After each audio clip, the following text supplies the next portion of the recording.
Chilli powder, ಸಖತ್ ಖಾರ ಬಣ್ಣ ಮತ್ತು ರುಚಿ ಆಚಿ ಚಿಲ್ಲಿ ಪೌಡರ್. ಆಂಧ್ರಪ್ರದೇಶದ ಕರ್ನೂಲ್ನಲ್ಲಿ ಬಸ್ ದುರಂತ ಪ್ರಕರಣಕ್ಕೆ ಸಂಬಂಧಪಟ್ಟಂತೆ ದುರಂತ ನಡೆದ ಸ್ಥಳಕ್ಕೆ ಎಫ್ಎಸ್ಎಲ್ ಟೀಮ್ ಈಗ ಭೇಟಿ ಕೊಟ್ಟಿದೆ. ಎಫ್ಎಸ್ಎಲ್ ಟೀಮ್ನಿಂದ ಸ್ಥಳ ಮಹಜರು ಪ್ರಕ್ರಿಯೆ ನಡೀತಾ ಇದೆ.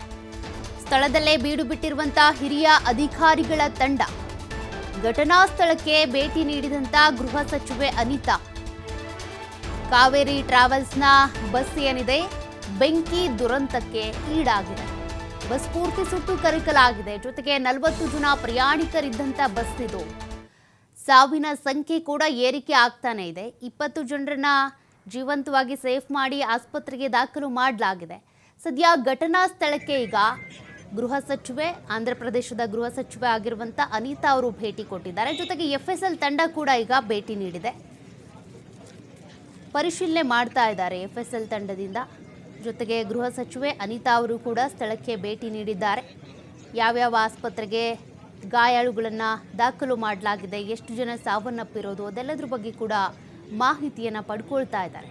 ಇನ್ನೂ ಕೂಡ ಸ್ಪಷ್ಟವಾದ ಮಾಹಿತಿಯಲ್ಲಿ ಸಿಗ್ತಾ ಇಲ್ಲ. ಕಾರಣ ಬಸ್ನ ಪರಿಸ್ಥಿತಿಯನ್ನು ನೀವು ಗಮನಿಸ್ತಾ ಇದ್ದೀರಾ ದೃಶ್ಯದಲ್ಲಿ.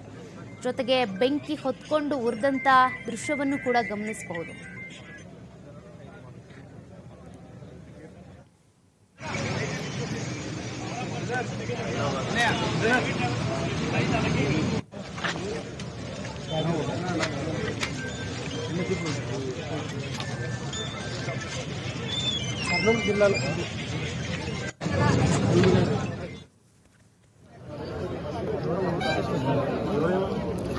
స్టార్టింగ్ కలెక్టర్ మాట్లాడుతూ దగ్గర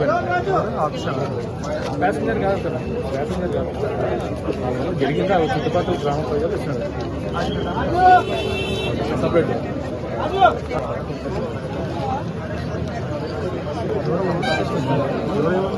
అవునవును, స్టార్టింగ్ మాట్లాడుతూ కలెక్టర్ మాట్లాడుతూ దగ్గర ప్యాసింజర్ కాదు సార్, ప్యాసింజర్ కాదు జరిగింది.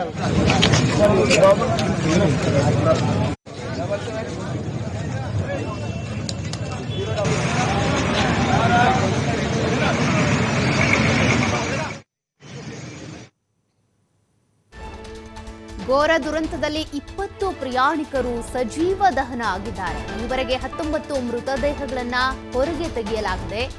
ಕಾವೇರಿ ಖಾಸಗಿ ಬಸ್ನಲ್ಲಿ ಪ್ರಯಾಣಿಸ್ತಾ ಇದ್ದಂತ 41 ಪ್ರಯಾಣಿಕರು ಇವತ್ತು ಮುಂಜಾನೆ 3:10 ಸುಮಾರಿಗೆ ಬೈಕ್ಗೆ ಖಾಸಗಿ ಬಸ್ ಹೋಗಿ ಡಿಕ್ಕಿ ಹೊಡೆದಿತ್ತು.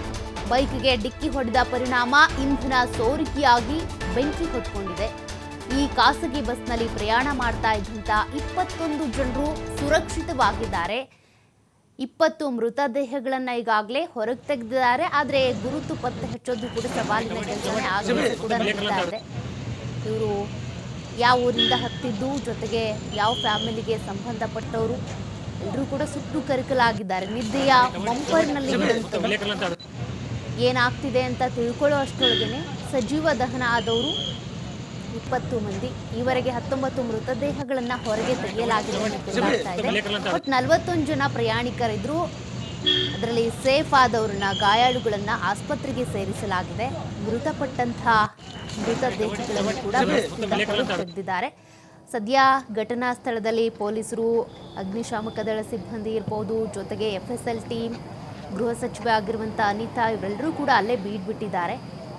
ಸ್ಥಳ ಪರಿಶೀಲನೆ ಮಾಡಲಾಗ್ತಾ ಇದೆ. ಜೊತೆಗೆ ಅಲ್ಲಿ ಸಂಬಂಧಪಟ್ಟಂಥ ವಸ್ತುಗಳನ್ನು ಕಲೆ ಹಾಕೋದಿರ್ಬೋದು, ಮೃತದೇಹಗಳು ಯಾರದ್ದು ಅಂತೇಳಿ ಗುರುತು ಪತ್ತೆ ಹಚ್ಚುವಂಥ ಕೆಲಸ, ಇದೆಲ್ಲವೂ ಕೂಡ ಪ್ರಕ್ರಿಯೆ ನಡೀತಾ ಇದೆ. ಕಾವೇರಿ ಟ್ರಾವೆಲ್ಸ್ಗೆ ಸೇರಿದಂಥ ಬಸ್ ಇದು. ಕರ್ನೂಲ್ ಬಳಿ ನಡೆದಿರುವಂಥ ದುರಂತ, ಕರ್ನೂಲ್ ಬಳಿ ಇರುವಂಥ ಚಿನ್ನ ಟೇಕೂರ್ ಬಳಿ ಈ ಉಲ್ಲಿಂದ ಕೋಡ್ ಕ್ರಾಸ್ ಹತ್ರ ಬರ್ತಾ ಇದ್ದಂತೆಯೇ ಒಂದು ಬೈಕ್ಗೆ ಈ ಬಸ್ ಹೋಗಿ ಡಿಕ್ಕಿ ಹೊಡೆದಿದೆ. ಅದರ ಪರಿಣಾಮ ಬೆಂಕಿ ಹೊತ್ಕೊಂಡಿರೋದು. ತಕ್ಷಣವೇ ಆ ಬಸ್ನಲ್ಲಿದ್ದಂಥ 2 ಚಾಲಕರು ಕೂಡ ಬೆಂಕಿ ನಂದಿಸೋದಕ್ಕೆ ಹೋಗಿದ್ದಾರೆ. ಬದಲಿಗೆ ಒಂಚೂರು ಎಚ್ಚೆತ್ಕೊಂಡು ಯಾವುದಕ್ಕೂ ಪ್ರಯಾಣಿಕರನ್ನ ಇಳಿಸ್ಬಿಡೋಣ ಅಂತ ಸಮಯ ಪ್ರಜ್ಞೆಯಿಂದ ಇಳಿಸ್ಬಿಟ್ಟಿದ್ರೆ ಎಲ್ಲರೂ ಸೇಫ್ ಆಗ್ತಿದ್ರೇನು. ಆದರೆ ಬೆಂಕಿ ನಂದಿಸ್ಬಿಡೋಣ ಅಂತ ಅವರು ಇಳಿದು ಬೆಂಕಿ ನಂದಿಸೋದಕ್ಕೆ ಹೋಗಿದ್ದಾರೆ. ಅಷ್ಟರೊಳಗೆ ಆ ಬೆಂಕಿ ಇಡೀ ಬಸ್ಗೆ ವ್ಯಾಪಿಸ್ಕೊಂಡ್ಬಿಟ್ಟಿದೆ.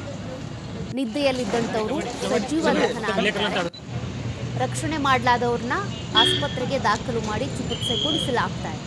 ನಿಜಕ್ಕೂ ಕೂಡ ಘನಘೋರ ದುರಂತ ಇದು. ಬೆಂಗಳೂರಿಗೆ ಬಂದು ತಲುಪಬೇಕಾದಂಥ ಜನರು ಮಸಣ ಸೇರಿದ್ದಾರೆ.